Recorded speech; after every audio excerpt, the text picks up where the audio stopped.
আজকে তোমাদের সাথে ছেলের জন্মদিনের লাঞ্চ মেনুটা একটু শেয়ার করব। এই পুরো মেনুটাই আমার মায়ের হাতের বানানো। ছেলের আবদার ছিল যে মনো, তুমি আমাকে একটু রান্না করে খাওয়াবে না? আমার ছেলে আমার মাকে মনো বলে ডাকে।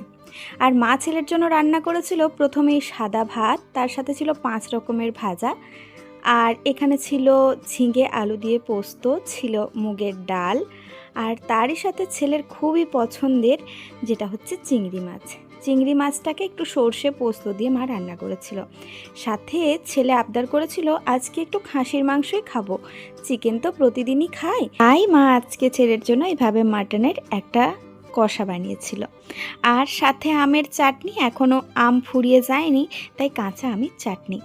স্যালাডটা খুব একটা ভালো সাজানো হয়নি, তবে ছেলের পছন্দ যেহেতু শশা, তাই পুরোটাতেই শশা রাখারই চেষ্টা করেছিলাম।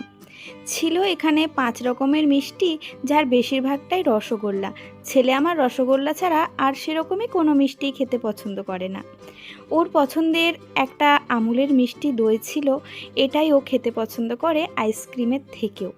সাথে প্রত্যেকটা বাচ্চারই যেটা মোস্ট ফেভারিট সেটা হচ্ছে চকলেট।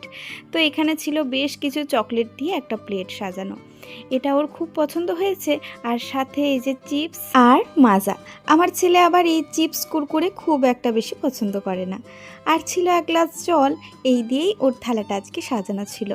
আসলে এই দিনটাই যা যা খেতে পছন্দ করে বাচ্চা, সেই দিয়ে থালাটাকে সাজালে ওদের বেশ ভালো লাগে। তোমাদের কেমন লাগলো অবশ্যই জানিও। আর যে জামাটা পরে আছে সেটাও কিন্তু আমার মাই ওকে গিফট করেছে। তো সব কিছু মিলিয়ে দিদার তরফ থেকে আজকের সৃজনের বার্থডে সেলিব্রেশন।